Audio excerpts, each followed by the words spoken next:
জুলাই গণঅভ্যুত্থানের 1 বছর হতে যাচ্ছে।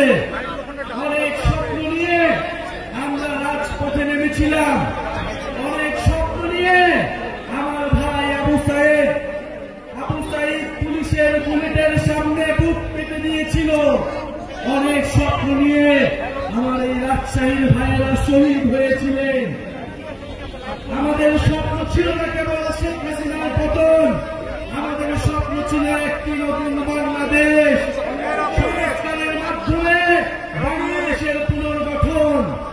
কিন্তু বন্ধুগণ, দুঃখের কথা, 5ই আগস্টের পরে নানান শক্তির ষড়যন্ত্রে সংস্কারের পথ রুদ্ধ হয়েছে। বন্ধুগণ, আমরা স্বীকার করে নিচ্ছি আমাদের ভুল হয়েছিল, আমাদের সীমাবদ্ধতা ছিল, কিন্তু আজকে আমরা আপনাদের সামনে শপথবদ্ধ, এই ভুল আমরা আর করব না, আমরা আর সুযোগ দিব না। এই গণঅভ্যুত্থানকে, যারা এই সংস্কারের যাত্রাকে ব্যাহত করার চেষ্টা করছে, বাংলাদেশের জনগণ তাদেরকে কোনোদিন ক্ষমা করবে না। প্রিয় বন্ধুগণ, 5ই আগস্ট 2024-এ আমাদের লক্ষ্য ছিল ফ্যাসিবাদের পতন, এবার আমাদের লক্ষ্য হচ্ছে বাংলাদেশের পুনর্গঠন। প্রিয় বন্ধুগণ, 5ই আগস্ট আমাদের লক্ষ্য ছিল গণভবন, এবার আমাদের লক্ষ্য হচ্ছে সংসদ ভবন।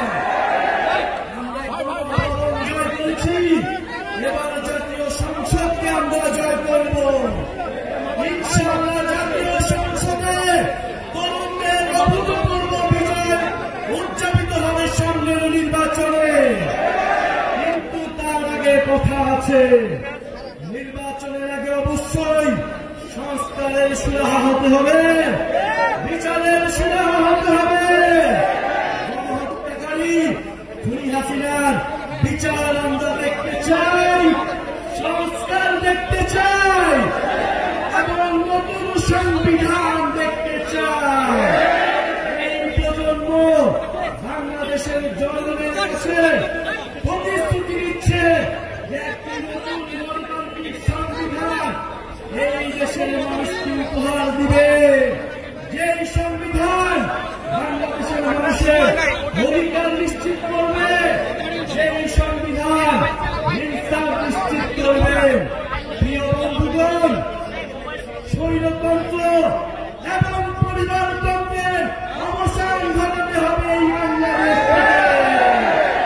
মেধা এবং যোগ্যতার ভিত্তিতে আমরা নতুন রাজনীতি এবং নতুন বন্দোবস্ত গড়ে তুলব।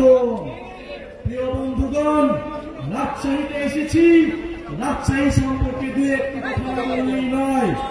রাজশাহী ঐতিহ্যের নগরী, রাজশাহী জ্ঞান বিজ্ঞান ও সংস্কৃতির নগরী। এই পদ্মার পরে রাজশাহী যুগ যুগ ধরে টিকেছিল।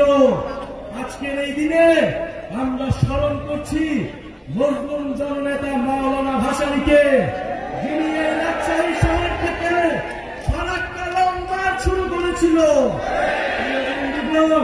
আমরা ঘোষণা করছি, যদি আমাদের নদীর হিস্সা, আমাদের পানির হিস্সা আমাদের বুঝে নিতে হয়, আমাদের সীমান্তকে রক্ষা করতে হয়, তাহলে আমরা আবার লম্বা শুরু করব এই রাজশাহী শহর থেকে। বন্ধুগণ, আপনারা প্রস্তুত হন, 3রা আগস্ট শহীদ মিনারে দেখা হবে। জুলাই সনদ, জুলাই ঘোষণাপত্র আদায় করে ছাড়ব ইনশাআল্লাহ। জুলাই কেবল আবেগের বিষয়, যারা বলে জুলাইকে কোন সাংবিধানিক ভিত্তি দেওয়ার প্রয়োজন নয়, বন্ধুগণ তাদেরকে দেখিয়ে দিতে হবে 3রা আগস্ট 2025 সালে বাংলাদেশের জনগণ আবার মুজিববাদের বিরুদ্ধে, আবার মুজিববাদী সংবিধানের বিরুদ্ধে একত্রিত হবে। যারা জুলাইকে সংবিধানে জায়গা দিতে চায় না, যারা জুলাইকে কোন আইন কাঠামোতে জায়গা দিতে চায় না, তারা মুজিববাদের রাস্তা তৈরি করতে চায়। মুজিববাদের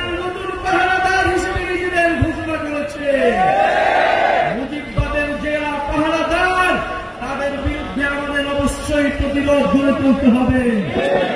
প্রিয় সংগ্রামী বন্ধুগণ, এই রাজশাহী নগরকে, এই রাজশাহী জেলাকে আমরা আবার পুনর্গঠন করতে চাই। এই বরেন্দ্র অঞ্চলের ধারা ঐতিহ্যকে ফিরিয়ে আনতে চাই।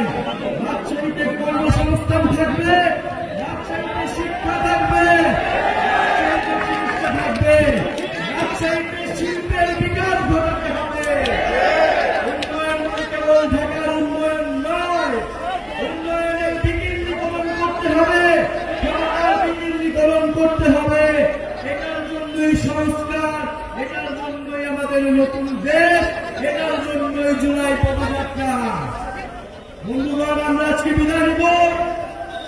আমাদের এই জুলাই পদযাত্রার বার্তা নতুন দেশ গঠনের বার্তা, দুর্নীতিমুক্ত বাংলাদেশের বার্তা, বৈষম্যহীন ইনসাফ ভিত্তিক বাংলাদেশের বার্তা। আপনারা বাংলাদেশের প্রতিটি গ্রামে গ্রামে, বাসায় বাসায় পৌঁছে দিবেন। ইনশাআল্লাহ আমরা ইনসাফের ভিত্তিতে, দায় দরদের ভিত্তিতে নতুন দেশ উপহার দিব বাংলা।